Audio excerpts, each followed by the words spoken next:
Paul here from My Perfect Failure, helping you turn your failures into successes and your setbacks into opportunities. Ever wondered how facing your fears head on can lead to a life of purpose and opportunity? Today I'm joined by Kertia Johnson.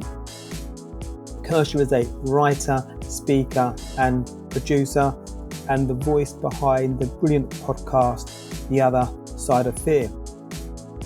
Kertia shares her expertise on the universal subject of fear in its various forms and how her podcast serves as a platform for stories of resilience and recovery. This episode offers a profound insight into how we can transform fear from a hindrance into a powerful teacher we can use to our advantage. So dive into our conversation to explore how acknowledging and understanding fear can lead to a life of greater authenticity and purpose. So tune in now to get inspired by Kertia's journey and her amazing wisdom. Who knows what Jay-Z, J.K. Rowling, Bill Gates and Oprah Winfrey all have in common? Okay, I will tell you then. They have all overcome failure in one shape or form to go on to gain success in their respective careers. Welcome to My Perfect Failure. Join us as we delve into the world of our perfect failures. We will interview, explore, and discuss how our perfect failures can lead us to success. Join us and tune in. Welcome everybody to another episode of My Perfect Failure. Today I'm super excited as I have another amazing guest for you. So joining us today is the dynamic owner of Arkturus Studios and the compelling voice behind the Other Side of Fear podcast. Based in Toronto, Canada, she is a seasoned writer, speaker and producer. With a background in psychology, she passionately addresses topics of personal development, mental health, and goal mastery. Her podcast is acclaimed for its holistic approach to overcoming fear, delves into the profound impact of individual insecurities, social conditioning, and past traumas. She inspires her audience to embrace authenticity, explore their fears, and shift their mindset. So a very warm welcome to My Perfect Failure, Kertia Jené Johnson. How are you? I'm good. Correction, just a quick correction. It's Kertia. Oh right, okay. Sorry. Normally before I do these podcasts, when I don't think that I can know a surname or a Christian name, I always ask, but I didn't. So yeah, so No worries. next time. No worries. So for everybody listening and watching, would you mind just saying your Christian name again? How I should pronounce it? It's Kertia Jené. Okay, got it. Moving forward. So yeah, so this is kind of like we've had many conversations now. We're like old friends because I had the pleasure of jumping on your podcast, which we're going to talk about today, which is an amazing podcast I've been listening to today. Love your style, by the way. I love your voice and your style, the way that you engage with your guests. So I definitely will put a link to your podcast on the show notes. Love the subject, clearly. Love the style. So yeah, Thank you. big fan of your podcast. As I mentioned, a big fan of the title, the subject matter you cover, closely linked to My Perfect Failure. So definitely lots of synergy there. I was saying to you before we hit the record button, somebody like me, when I came up with My Perfect Failure, I've been on a journey and I thought, I need an outlet to kind of talk about, I guess, my experience. And also there was an element of I wanted to explore a subject and I wanted to grow, I wanted to learn. Yeah. So your podcast, have you been on a journey? Why did you decide that you wanted to put out such a wonderful podcast and a wonderful idea?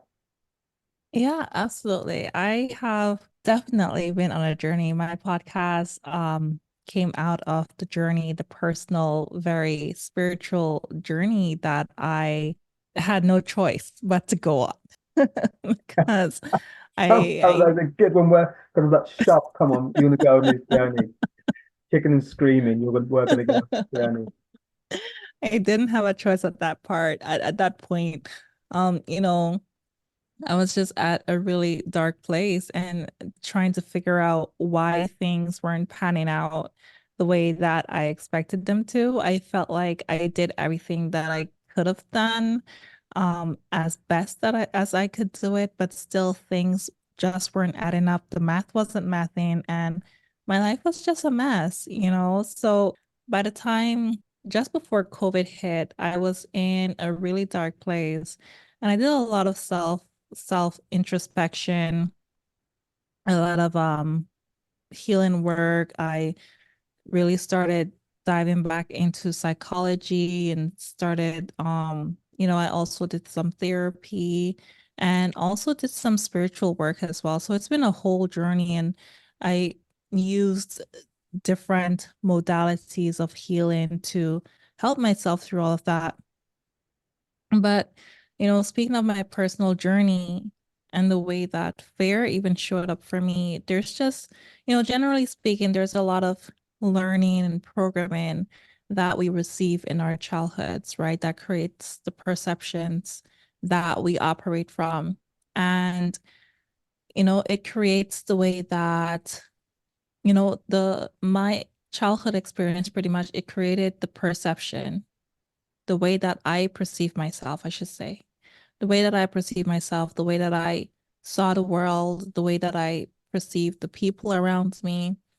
And then, that of course determined the way that I showed up in the world, right? The way that I showed up, the way that I interacted with the world around me. And that happens with everyone because we're all products of our environment, to a significant degree. And when we're young and we're growing, our developing brains, they definitely soak up a lot of the things in our environment, even the things that are unsaid, right? So, just to give an example, if you grew up in an environment where there wasn't enough emotional availability or affection, or there wasn't a sense of physical safety or a lack instability, it's possible, or maybe you experienced abuse or experienced someone being abused, you could possibly have this fear-based perception that the world is unsafe and that people are unsafe. And then, then you develop trust issues. Then you feel like you can't trust anyone. And then, of course, that affects the way that you show up and interact with the world and everyone in it, right? If you feel that it's unsafe and people are unsafe. So that's a little bit of the psychological aspect of that, which happens to us all. We've all received some level of programming. But the thing is that, and it's different for everyone, right? We don't all experience the same thing, but what we do experience is different degrees of the same type of thing. So we've all experienced fear, but to different degrees, right? We all have different experiences of that emotion. It shows up differently for everyone.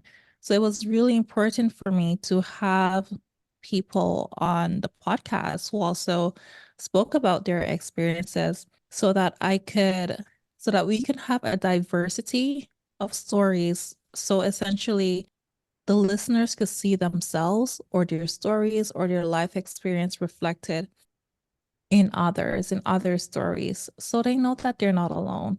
Because at the end of the day, when you're going through it, when you're having your hardest moments, a lot of times it feels really isolating. You feel alone. Sometimes you feel like you're the only person in the world that's going through this, and you might even question if you're the problem. I don't know. You might even blame other people, but that's beside the point.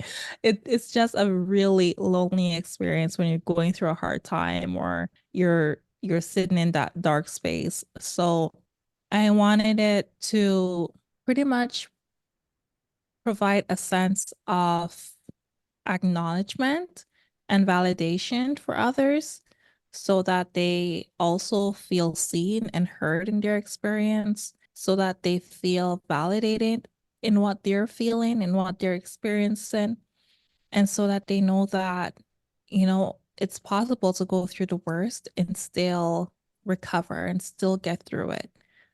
Because sometimes when you're going through the worst time, sometimes it doesn't feel like it will end. It doesn't feel like you can get through that, especially when you're trying to do it alone. 100%. I think definitely, I'm sure m most people can empathize with those difficult moments. They feel really personal, really isolating in that you Yeah. don't think many people, if any, can empathize with what we're going through at that time. And then to your point, we don't feel like they're going to end because it feels so painful at that time and confusing and I guess we feel lost. So as part of your journey, you have I guess the foresight or the courage maybe to think actually I need to tackle this. It's got to a point now where I need to, I guess, make some steps, do some things that I haven't potentially done before, see how I can make some sense of this. How did you engage that process? Did you engage that on your own? Did you maybe speak to a friend or a family member or a mentor? The reason I asked the question is because there's potentially people watching or they might be listening, they might be in a spot now where they can totally empathize with what you described, but maybe they haven't got to the point where they really engaged it. What was your process? Um, the tackling it, well, it's interesting because I kind of ended up stumbling into a way to help myself. It, I didn't have a moment whereby I was just like, I have to figure this out, or I have to get through this, or I knew that I had to, and I knew that it was something that needed to be addressed. I remember when I was in this deep state of depression, and by the time I realized that I was depressed, it was way too late. I was so deep. I didn't realize until my sister pointed it out, right? So it was after that I realized, okay, uh, like something has to be done. But I didn't know what. I didn't have the answers, to be honest. And I was seeking. I was just always seeking something. I knew that I needed to address what I was going through. I knew that I needed to find a way through it and out of it, but I didn't know how. I didn't know what was the best way. I didn't know who to ask. And to be honest, my family at the time, they aren't the best people to help me. They weren't. And sometimes it's just like that. Sometimes your family aren't the best people to help you. Sometimes they're not doing much better than you are, right? Unfortunately. And sometimes they really don't have the tools, the knowledge, or the Totally. resources to help, right? And that's okay. Everyone is where they are. And sometimes your friends can help you too. If you have friends that can, great, but I didn't, right? I didn't. But the thing I think that has been very helpful for me is that I've always had a natural inclination to seek in. I'm always seeking knowledge. I'm always seeking something more. I always want to learn something more or discover something more. I always feel like there is something more to be discovered. And I always try to reach out to that and get my hands on that. So when I realized that I was in such a deep state of depression and I didn't know how to get out of it, I started seeking naturally, right? I started reading, watching videos, and eventually I saw this program here in Toronto. Um, it was held in this holistic space, right? It was a crystal shop, and someone was having a workshop there. And it was some type of holistic workshop. I can't remember what it was about, But when I went there, and I met this lady, and the lady that she was running the program, and the conversation that we had in that circle was really, it did something to me. And then after that, I did another program with her, and then it turned out to be exactly what I needed. Um, it was called Energetic Magic, right? And it really focused on a lot of mindset shifts, because at the time I didn't even realize that I was operating from certain mindsets, right? And that program that I did with her helped me to kind of, it's like she's kind of like a spiritual life coach kind of, person. And it helped me to not only pinpoint the mindset that I had, but also where it came from.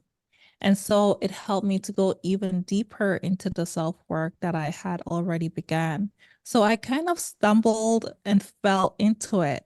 I wouldn't say by chance, because I don't believe that things happen by chance. I always think that there's a reason for things. But I'm happy that I did.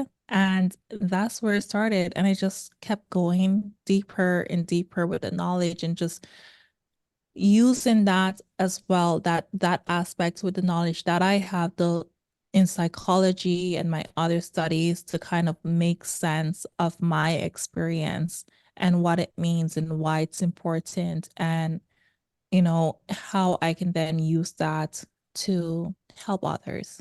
Yeah, sounds really interesting, the program that you did, because it feels to me that during those sessions that you probably unraveled so much Yeah, that so much. it potentially made sense of a lot of things, and that's great. And it makes me think, and possibly people that are watching as well, around all those little things, maybe not little things, maybe those things that happen, the way that we react to them, the way that we act positively or negatively, or the way that we respond to situations. We don't invariably, unless we hit a certain juncture in our lives, we don't invariably go back to do the work that you've done to make sense of it all.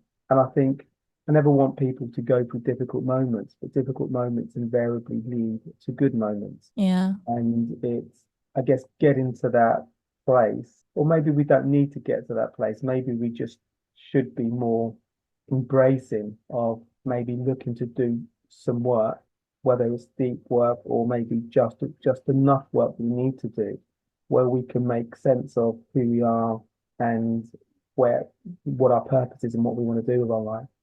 Yeah. Yeah, exactly. I love that you mentioned the fact that it is true, because it's not just about finding your way out of depression or finding your way out of a situation, but that introspection comes with you also going back to, not to dwell or to regret, but to examine yourself and have an awareness of where you were, what you did, how you were thinking, why were you doing things a certain way, why were you making certain decisions, why were you thinking along certain lines. It's really important to have that introspection so that you can make sense of that, so that you kind of break that down into parts and see where all of that truly came from, especially when you made um, decisions that were somehow harmful to you or harmful to others. You know what I mean? When I say harmful, it doesn't have to be drastic, like not having boundaries, not setting boundaries in relationships, for example, is one way that you can be harmful to yourself, right? So there are definitely other ways as well. Allowing someone to abuse you, staying in abusive relationships, and the list goes on, right? But why is it that you made the decisions that you made? Not to judge, with doing this without judgment, without any need of regretting, but really it's just an examination of where you were at the point, so that you can get a better understanding of how all of that developed and how that played into everything else that you are, how you show up in the world. Because, I say this all the time, the brain, it works just like a computer. However, it was conditioned, however, it was programmed in the initial stages, it will always operate from that programming unless you become aware of it and then you decide to change that programming, right? And change that conditioning, begin to work on the conditioning that it initially received.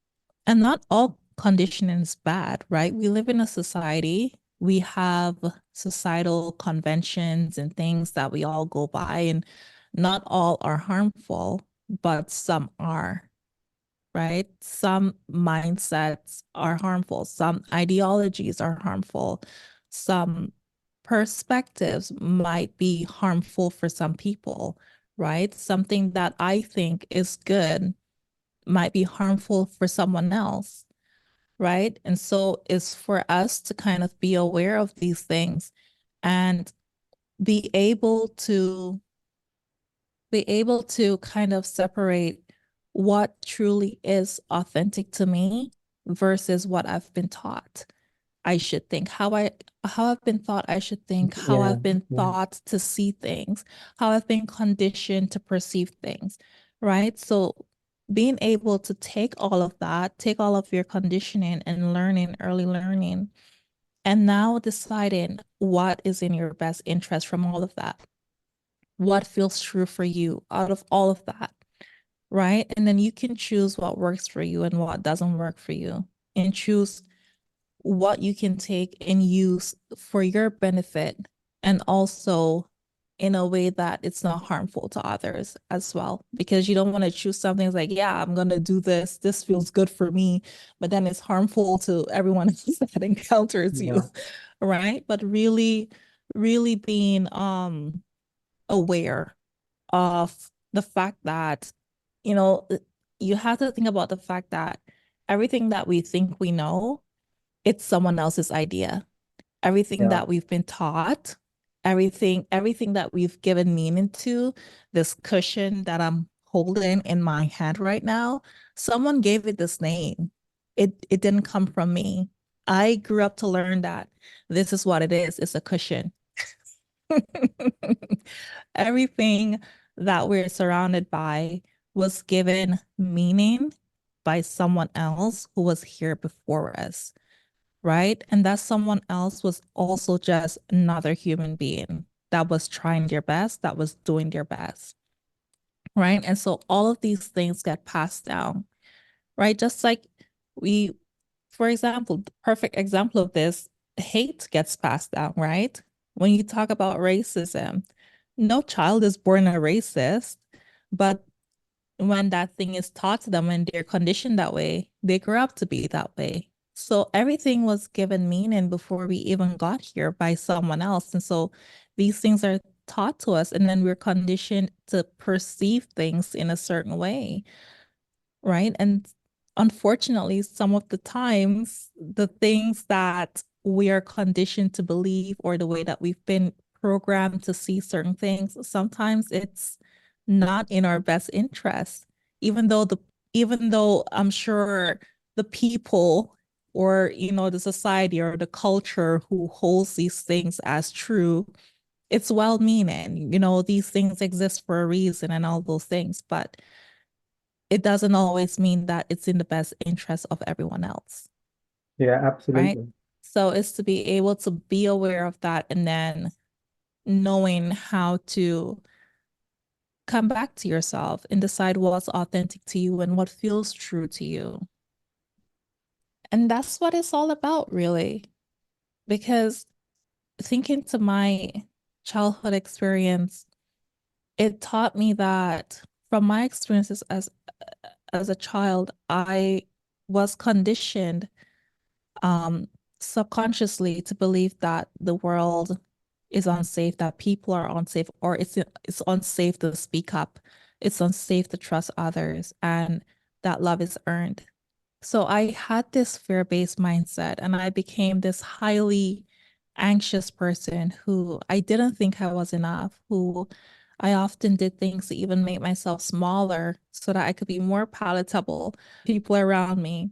I didn't have that sense of safety, especially in my personal relationships. I was a huge people pleaser, and I had like anxious attachment issues, right? I was also really afraid to speak up and would just try to avoid being seen as much as possible. So, very insecure, lack of confidence. And I was operating from that kind of heavy, fear-based mindset. So, you can only imagine what my decision making looked like. My decisions were based in fear. My decisions were somehow I was mostly somehow shooting myself in the leg unknowingly unknowingly, because a lot of the decisions that I made that I thought I should have been making were not in my best interest. They were decisions that I was making to make someone else happy, or to prove my worth, or because remember, I the underlying issue now is a self-worth issue, right? That's based in fear. So my decisions were wrapped up in proving my worth, in making everyone else happy. Even when I was deciding my university, I didn't choose the school I really wanted to go to, even something like that, right? So, and that pretty much was my experience. So all of that kind of developed into the language that I use in the podcast, because it's very, very relative to not just myself, but to a lot of us here. We go through Absolutely. these experiences, but we don't talk about it. It's uncomfortable to talk about. It's so heavy sometimes to get into that kind of conversation. And a lot of us don't feel safe expressing those things to people, right? So it was really important for me to speak about it, not only from my perception, but to allow others to bring their own insight from their own experiences or from their own expertise to the podcast.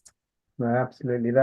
It's not often I'm silent, but I was just enthralled about your journey and what you've been through and all the insights that you've shared. So there's a couple of things that spring to mind even. So I've heard this clip that resonates with me that J. Cole talked about, but he uses meditation. So meditation for him is important because it's the one time where he has that clarity of time to really delve into his own thoughts and his own wants and his own needs. Because to your point, where we talk about, you use the cushion as an example. What the name cushion that was given, so we use that as our name for that piece of for that object. But to his point, he talks about we're influenced by other people all the time, so you never know what really is my point of view. We wake up in the Exactly. morning, we listen to the radio, we put the TV on, we have newspapers, we've got our phones, which have we get access to newspapers on our phones and stuff. So it's difficult for him, in his words, to understand what his real thoughts are. What are his Yeah. thoughts compared to what the thoughts of other people? So for him, he uses meditation as that one moment where he can, well, I guess it might be a few times a day, but he has those big moments where he can really delve into what his own thoughts are. What I was thinking about as well, another thought I had around that authenticity and around, so for you, how do you recognize what's authentic to you? Is it a feeling? Is it intuition? Oh, yeah. Like when my most authentic self is when I'm so connected to myself. Like nothing outside of me, the external noise, it doesn't get to me, it doesn't influence me in any way. It's like a knowing. When you're making a decision that is completely aligned with you, you just know. It's literally just a knowing. And that's when I know I'm really connected. I like to say that I'm connected to my heart, and I'm connected to my heart space is when I am truly the most authentic, the most in tune, the most creative, the most aligned, when I am most grounded and inspired. And the however I think and act is in my best interest, which is great for everyone around me as well. Because it's beneficial to others when I am centered, when anyone is centered, it benefits not only you but the people Yeah. surrounding you, right? I am just the best version of myself when I'm connected to my heart, right? There is no fear. There is no fear Okay. there. I am Okay. not making decisions based on fear. I am not thinking from a fear-based mindset, right? But like, yeah, as you were saying, we're always influenced. We're always influenced by everything. We're watching TV, we're on our phones, we go outside. We, even now, we're soaking up things all the time that we're completely unaware of, but our brain is literally processing these, right? And that's what it is. Like he's completely right when he said that. So how do you know when you are completely authentic? How do you know when your thoughts are your own, when your wants are your own, when your desires are your own? Because I found out that sometimes that some of the things that at some point that some of the things that I thought I wanted, I actually didn't care about. So at what point do we begin to become aware of what is it that is true to us, right? And usually when you figure that out, you just know it. There's no question, there's no ifs, there's no buts. You just know it. It's like that gut intuitive feeling, right? To Yeah. use, Yeah. yeah. Totally. So can I ask a question around fear? So what? So when you, it's kind of linked to, it's pretty much in linking to what we're talking about now. So authenticity, when you get to that point where you just have a feeling, you have a strong feeling or a good feeling about something that feels authentic that you want to do. But in relation to fear, how does that connect to fear? Because I think you mentioned that sometimes the fear won't be there. But I'm just thinking about my relationship with fears. How do you have those moments? Yeah, fear, it's just a part of being human. You know, yeah, we are gonna experience fear. As humans, fear is something that we must experience. We won't be able to get rid of it. And from an evolutionary standpoint, it has been a necessary means of protecting ourselves. Your brain is meant to protect you in every way, so it will always create mechanisms to protect you from getting hurt, both physically and emotionally, even if some of those mechanisms create some level of chaos in your life, right? And I mean, when I say chaos, I mean you're making a decision that is against your best interest because of fear, right? So when linking that to authenticity, not because you're experiencing fear, it doesn't mean that you're separated from your authenticity. It doesn't mean that you're being inauthentic, right? Even when we're doing even when we're doing things that are in our best interest, that serves our purpose, we will experience fear because of the discomfort of doing something new, because of the discomfort of not knowing what the outcome would be, right? So it is natural to feel fear because, as I said, your brain is registering this new thing. It's a change. It's unusual. You've never been there before. So now it's a threat. So now your brain wants to protect you. So now you have the fear and you have the anxiety and you want to fight or flight or whatever it may be. But that does not mean that you're being inauthentic at that moment. I think when it comes to fear and authenticity, where the connection comes in is where when you are doing something that is completely out of alignment with you because of it, right? So You can have the fear still, even while you're being your most authentic, because your brain, that's what it does. It's meant to protect you. That's how it has evolved so that we can run away from threats or fight the threat. But that doesn't just work on a physical level now because our society has changed. Now it also works on a mental, emotional level as well. So now even the things that challenges us mentally and emotionally, we want to also fight or flight it, right? So even those decisions, when I started my podcast, I was afraid, I was anxious. I sat on this podcast for like 2 years. Yeah, it wasn't until my partner, she bought me a microphone that I'm just like, shoot, well, I have to do it now. Or it's gonna be a waste of money. So that held me accountable. But I knew that this was a part of my purpose. I always knew. There was no questions about it, right? But I was afraid. I was so afraid because I was afraid to put myself out there. I was afraid to put my story out there. I was afraid of judgment and criticism.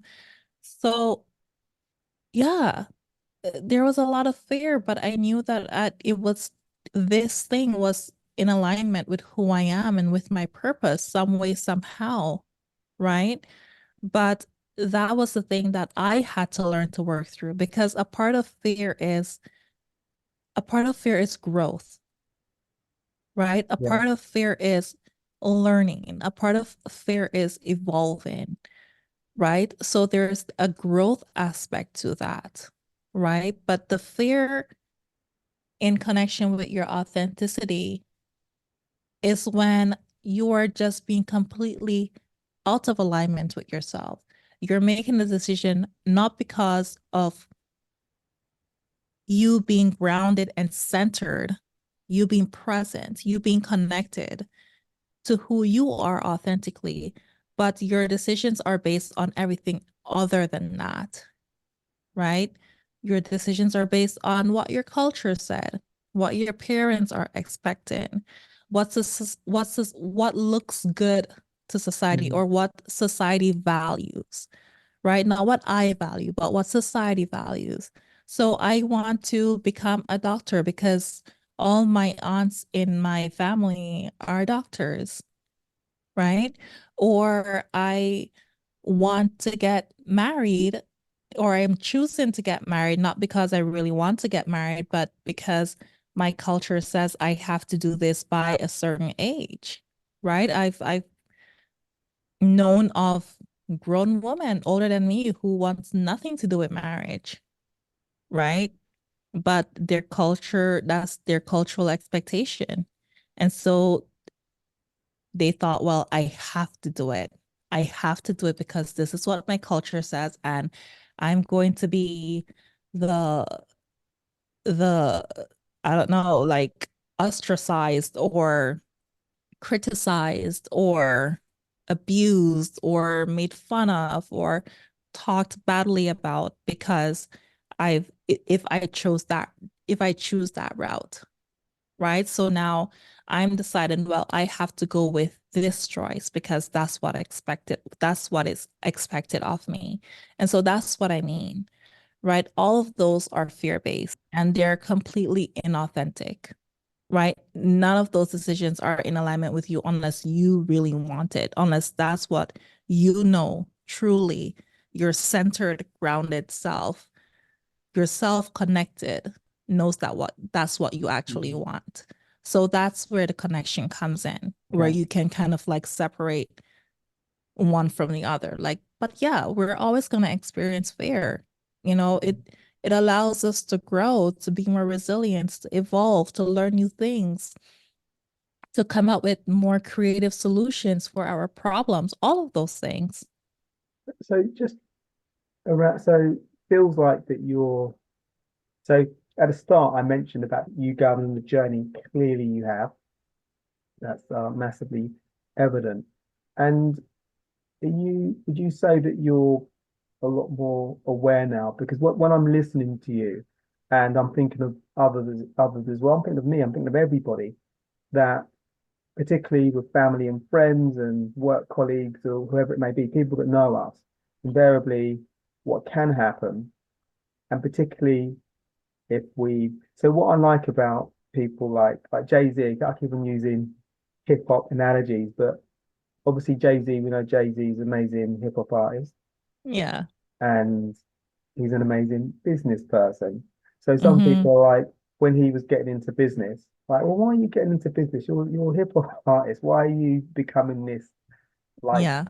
amazing business person? And he uses that analogy. Well, I can walk and chew gum at the same time. So saying about, I don't need to be put in a box because I want to do other things. And I think a lot of entrepreneurs and people that have got that confidence. I mean, I guess we can talk about Matt Higgins in a second as well. We're talking about plan A and plan B, but he's someone that's done multiple different things. Matt Higgins from formerly of Shark Tank. He's done multiple things and different things, sorry. And and I think to your point, it's like when you have that intuition and you feel that this is this, I feel connected to this. I want to do it. It's like with your Yeah. podcast, but I know there's going to be some fear that I know there's some fear there, but it's meant to be there, and I'm going to go through it. Yeah. And I get the feeling that with you, because of your journey that you've been on, you just have more clarity now about situations and maybe when people want to put us in boxes, you may still want to put us in boxes because if we bump into an old uncle or auntie or friend that hasn't seen us in many, I don't know, 5, 6, 7, 8 years, Yeah. they still have this perception of us as being this person who operates in this space. Yeah. Absolutely. I love that. And that's what it is. I think I don't know where I heard this from, but someone said, I heard it sometime the other day. All of us human beings, we have our own jail cells that we've put ourselves inside Oh, of, I love that. right? We all have a prison, our own self-made prison that we've placed ourselves inside of. And yeah, as you said, you mentioned like someone who their thing is music, right? Now doing business, and now people are questioning you and you're getting pushback, or no one wants to take you Mm, seriously, right? What do you know about business? Right? You're a rapper. mm, That's what you do, right? But if Jay-Z had listened to that, he wouldn't be the Jay-Z that he is today, yeah. right? And that's really interesting as well for me and you and anybody listening that's got like a burning desire, but we don't have that confidence to move forward with it. And primarily it's based on sometimes what other people think. So the fear Yeah. of what other people actually I think I wrote this down actually around somewhere on my sheet paper, like how can that sort of friction between us wanting to do something and how other people's opinions can, where we don't have that, maybe the confidence that we should have, just to ignore other people's opinions and go with that positive intuition, that adrenaline that, Yeah. that's bubbling. And yeah, so I don't know what your thoughts on that are. It's sometimes when I think about it, I'm just like, it's so sad because, and I know because I've been this person before too. I Same, was same. I was at that place before where you think that because this expectation has been set by someone else, whether it be your parents, your family in general, your religion, your culture. And so now you're telling yourself that even though I don't want to do this, even though I don't feel like doing it, even though this will not make me happy, I must do it. I have to do it Mm, because this is the expectation. This is what my family is expecting. This is what has been set by my culture. This is what my religion says, right? Even when it's clearly not in, I've seen people make very interesting decisions, even when it's clearly not in their best interest, right? And it doesn't mean that it always has to be something dire. As like even for me, it was something as simple as the university that I went to, right? Important at the My end of the day family, because you're going to be there for 3 4 years. yeah, But I guess it's exactly. Exactly. I wanted to go to another university on the other side of Canada that I had a scholarship for. And they insisted, no, you have to go to this university. It's more prestigious. It's more this, it's more that. And I did, right? I completely did that. Even what I studied, I did because of the expectations, right? Until I just decided, like, I don't want to do this anymore.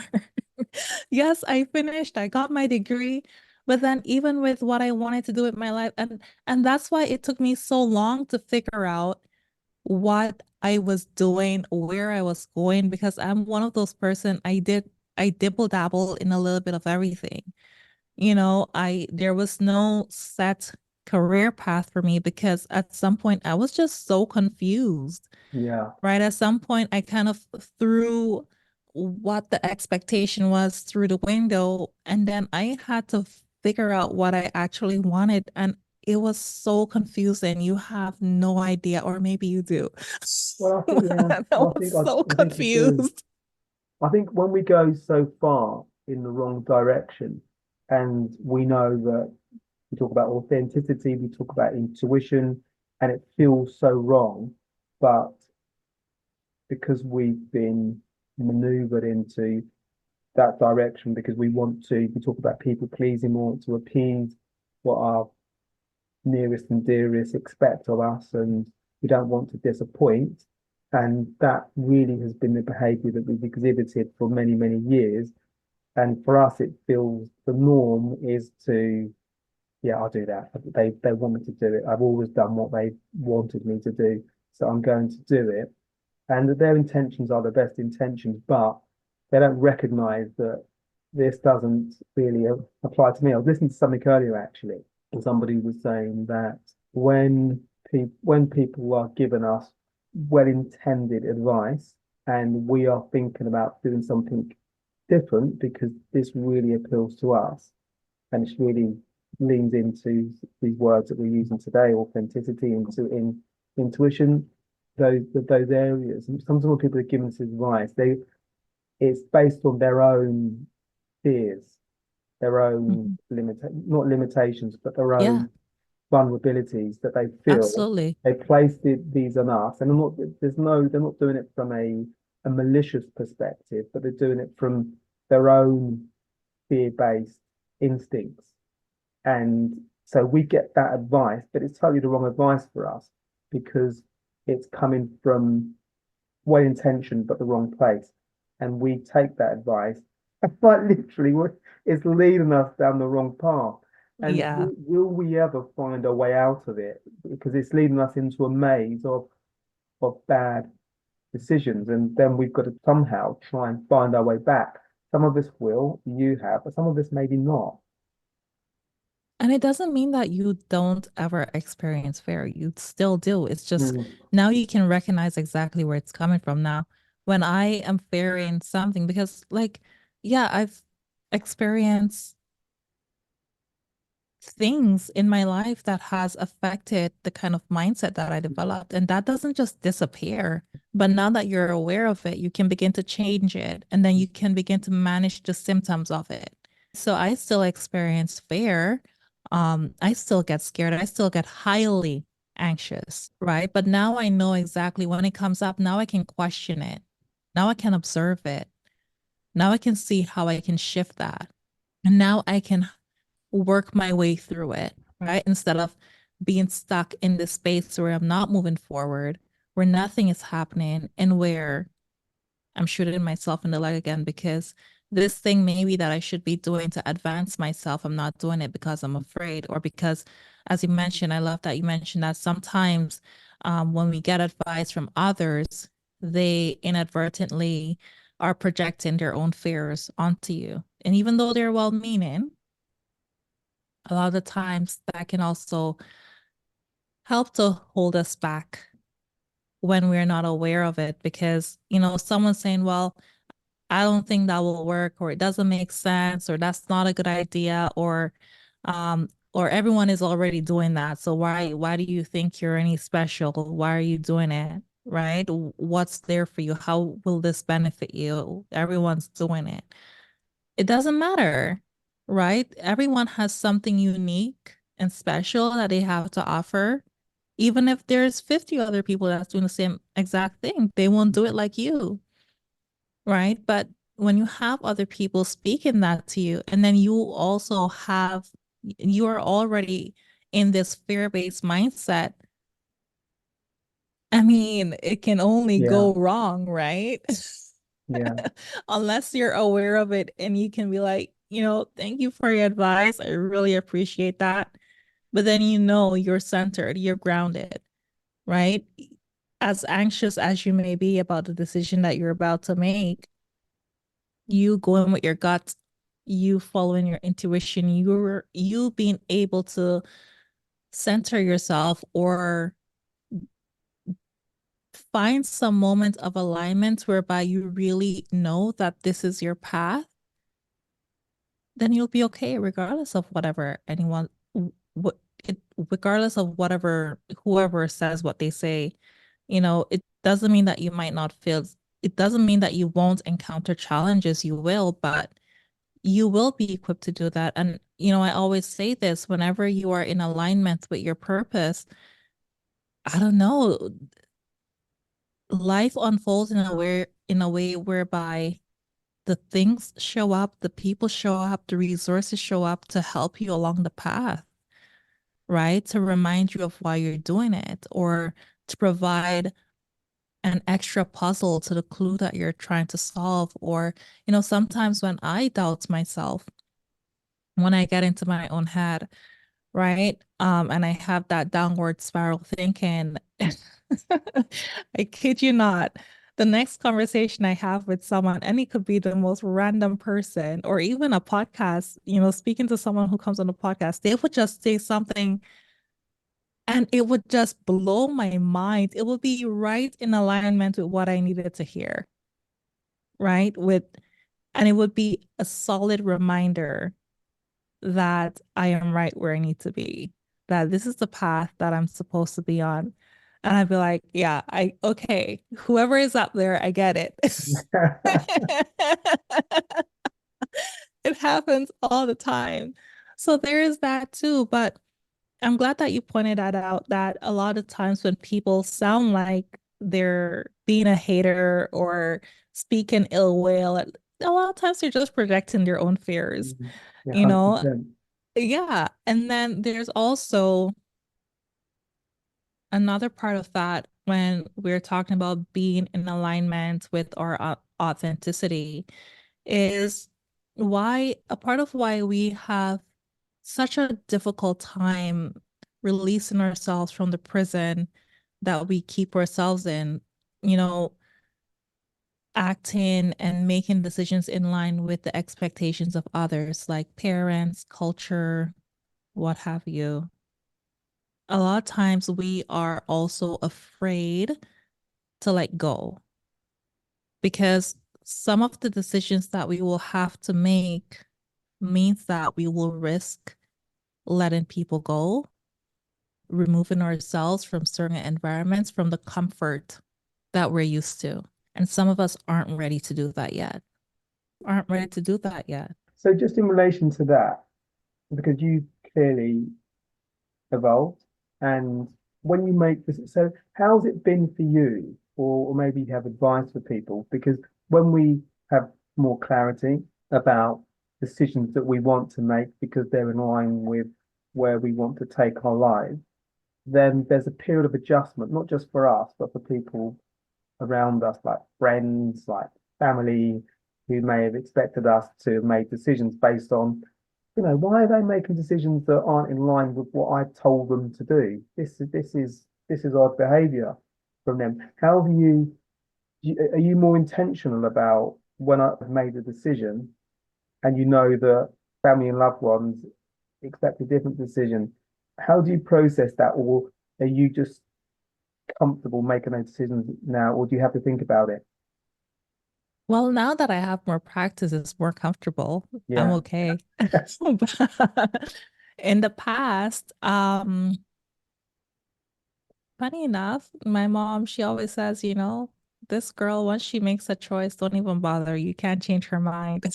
So she always understood Yeah. that about me, which was great. So she knew, regardless of what she said, if I zeroed my eye on something and that's the way that I chose to go, there's nothing anyone can say that will change my mind. So for her, she got that. So she never really pressured me too much. But when it came to other family members or friends, there are definitely friendships. There are friendships that I have outgrown. Mm, There are friendships that no longer exist for me because I am just in a different space, and there is no ill will, there is no judgment, there's none of that.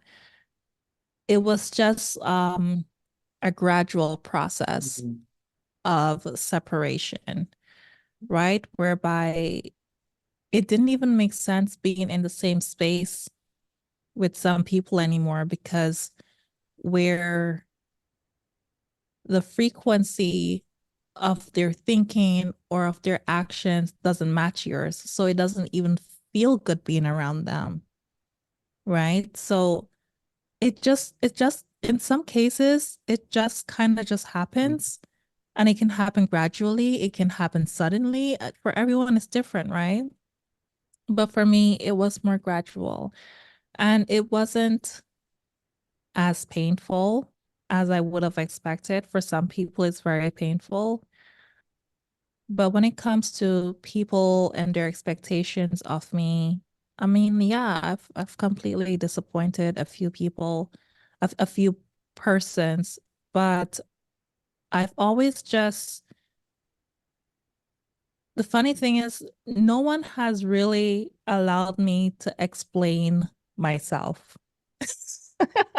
which is really interesting. So I've always just found a way to make peace and know that whatever anyone thinks, whatever anyone feels or says, I've kind of found a way to just let go and just Mm. found peace with my choices, right? Because when I feel the most grounded and the most connected to myself, the most aligned, it's very difficult for me to be bothered by anything external to me. It doesn't mean that it doesn't bother me, but it doesn't get to me as it would like maybe 10 years ago, Yeah. for example, because I'm just so grounded and so aligned in what I'm doing. And I think at the same time, something beautiful can happen because as much as you could end up losing people in the process or relationships, relationships can change, right? You go from being really close to someone to now just being an acquaintance with them, right? So there's that too. It doesn't mean that everything will just break away and everything will be destroyed, but relationships can change in the process.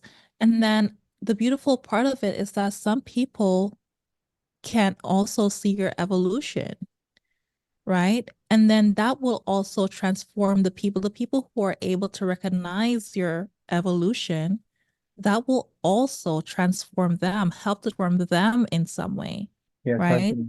Yeah. Yeah. And I was thinking as well that to echo your points, that I think if I see somebody in my inner circle that is evolving in a good way, and I realize that we can't connect with each other as much as I historically we have, and maybe that I would like to see them more. I realize that actually they're doing something really cool. They're doing something Yeah. that you can see the energy, the spark in them when you talk to them, whether in person or on the phone. You feel that this is having a really positive impact on their lives. And that kind of means that I probably won't see them as much because they're doing something that really is fulfilling them. And at that Yeah, point, you don't have as a friend, you don't really have a bad feeling for them, exactly. or even for me, because you're more, so you know that when I see them, it's always special when you see family and friends that you're close with, but when you see them, you know it's going to be even more powerful and impactful because they're going to be more energized because they're on the right journey for them, as opposed to when we might see ones where things are a little bit challenged and obviously if they need our support, we give them our support.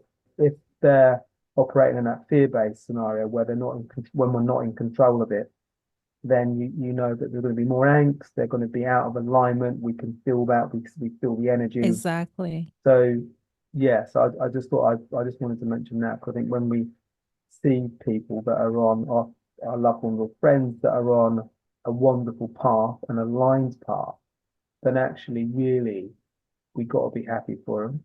Yeah, and it transforms you too, Yeah, absolutely. right? Because it's so inspiring when you see someone so aligned, so in tune with their purpose, and you see that spark and you see the change in the way they carry themselves, in the way they speak, in their mindset, right? So that also impacts you, right? On a subconscious level, right? It's like there are those people.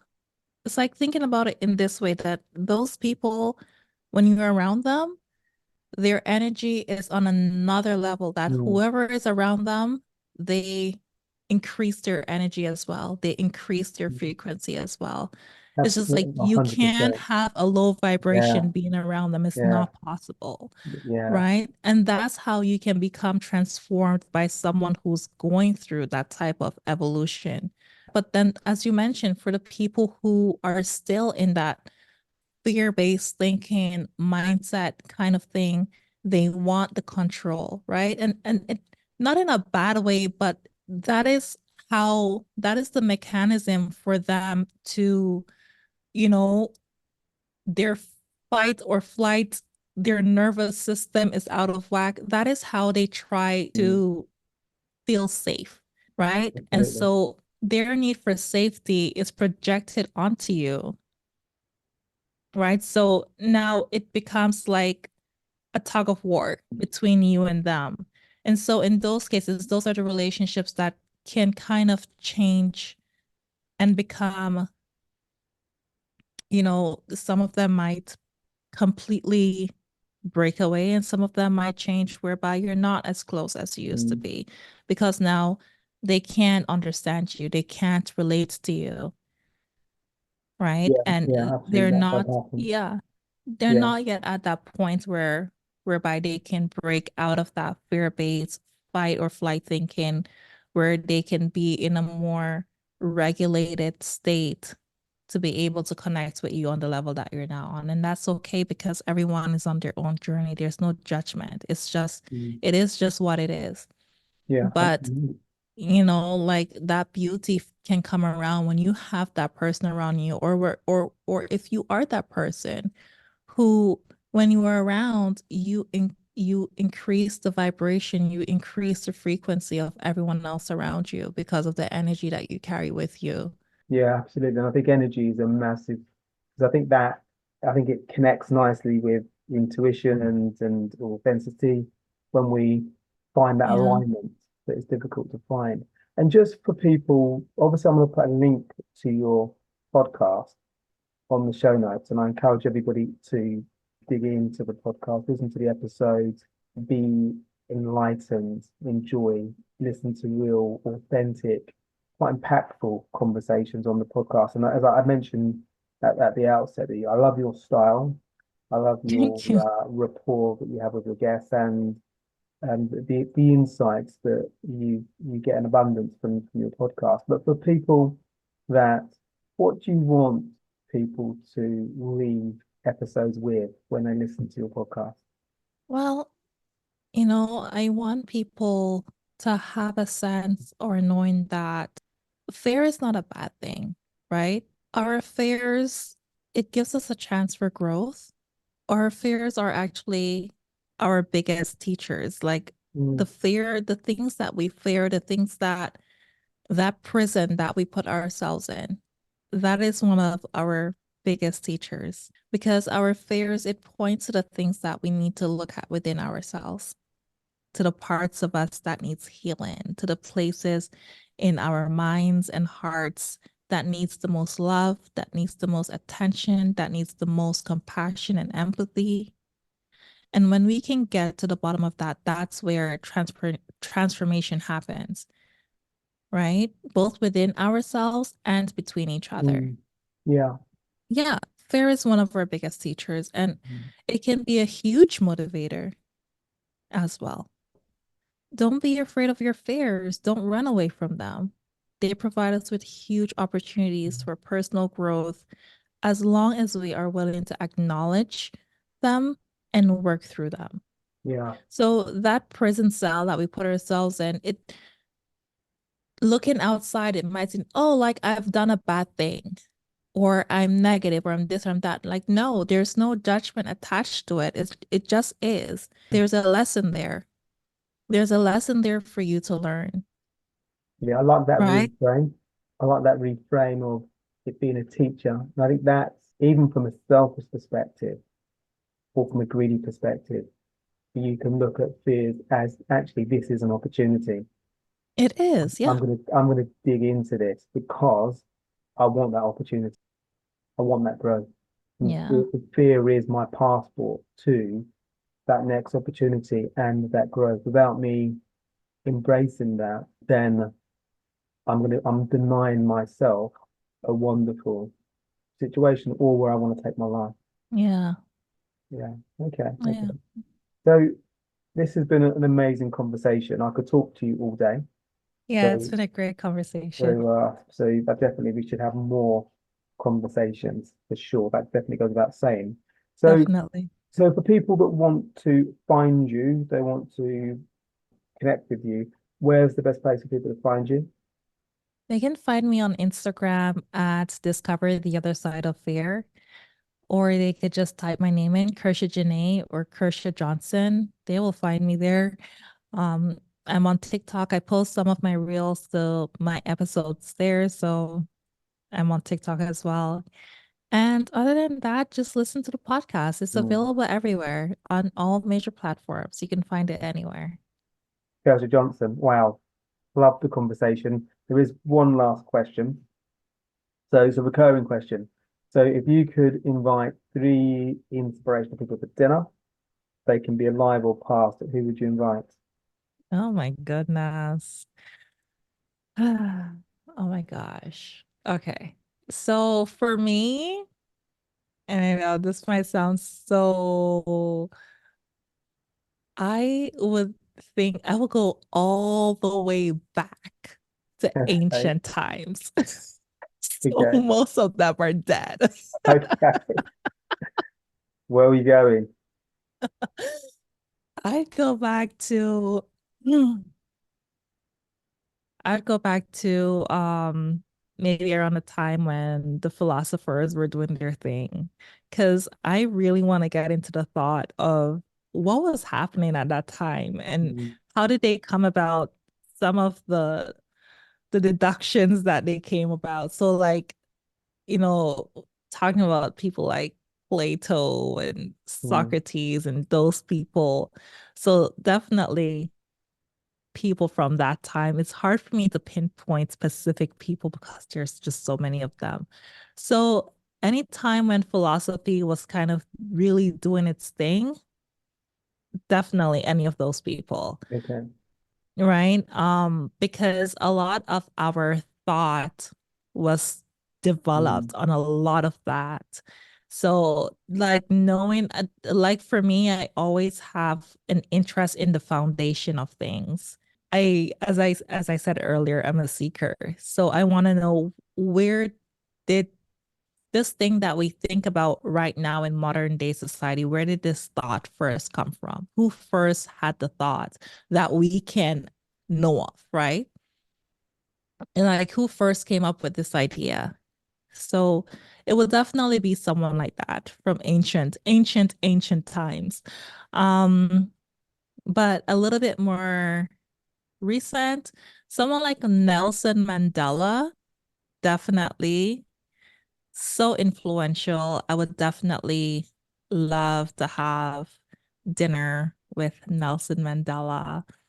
Um, Eartha Kitt, Now the kit. I love her. Yeah. Okay. Yeah, I would have that. I think we would have really good Yeah. conversation. Yeah. I think she would be fun. I think she would. I imagine her being fun, very introspective, with lots of knowledge, experience. Yeah, I think she'd be very forthright as well. I can imagine her just covering so many that's different. what I love about her. She Yeah. just says things and she's just straight to it. Yeah. I love that because, like for me, I try to get to the truth of things, right? So if I'm speaking to you, I want to know the truth of your experience. And you will see that a lot in the conversations of the podcast, even some of the questions that I ask, I want to know the truth of your experience. I don't want you to come and you have this shell that you're still in your shell. I want you to kind of be able to break some of that down and talk to me, Yeah. Totally. Yeah. right? Yeah, and she is one of those people. Mm. So I know that I could really get into it with her. So Eartha Kitt, Nelson Mandela, anyone from ancient times. You can throw Can we any name out there. so one day I might do a poll and put it on the website. So for the purposes of a poll, could we just pick Socrates, and then maybe when we have another conversation, we can maybe pick somebody else? Yeah, it's so hard for me to choose because, I'm so curious and I'm just like, why do we even think this way? Yeah. Who came Would up it? and said, Yeah. why do we believe in the things we believe in? Yeah. Why do we have this way of um doing things? And so like when I look and I dig and I'm just like, oh, so they were talking about this thing like how many thousands of years ago? Who is this guy? Yeah. And what's interesting about how they were perceived as well during those times, because it's interesting when anybody is ahead of their time, it's at that time, how are they perceived? They kind of, well, I don't know actually. Maybe they're perceived as being super intelligent and amazing people. But sometimes when we are just so ahead of everybody else, we're perceived as being a bit weird, a little bit, Yeah. a little bit People try to get eccentric. rid of you. Yeah, yeah, they don't Yeah. like it because people feel threatened by people Yeah. that are They falling. ostracize you or Yeah, kill you. yeah, exactly. So yeah, so yeah, I love those answers actually because it's made me think as well about maybe the type of people or persons that I would invite as well because I probably wasn't thinking in that realm, but yeah, that they would be fascinating to have for dinner. They would be fascinating. Yeah. Can you imagine? Yeah, I can. Yeah, no, it Right? would just be fascinating. Kersha, it's been amazing. I've loved talking to you. So we definitely have to have more conversations because yeah, I love the depth of your knowledge on your subject, plus your journey. It really shines through. And I love the podcast. Definitely putting that in the show notes. Encourage everybody to tune in to maybe maybe definitely provide comments, but maybe some people have some perspective on maybe some subjects that you could cover in relation to that. So maybe I'm sure it'd be good to hear, to get some feedback as well. Thank you so much. I truly, truly appreciate it. And thank you so much for listening to the podcast. Yours is You're excellent welcome. as well. You're welcome, fan. Okay. Thanks All right. everybody for tuning into this episode of My Perfect Failure. We're always looking to grow the show. So if you listen on or watching on YouTube, please do hit the subscribe button. It will just help us grow the channel. And your feedback is most welcome. So we're keen to hear about the things you like and equally the things you don't like. You can find me at paul@myperfectfailure.com or you can find me via the website. So take care for now. Bye. Thanks for listening to My Perfect Failure podcast. Be sure to visit www.myperfectfailure.com to join the conversation. Subscribe to our podcast on iTunes or Google Play. Look out for our next episode.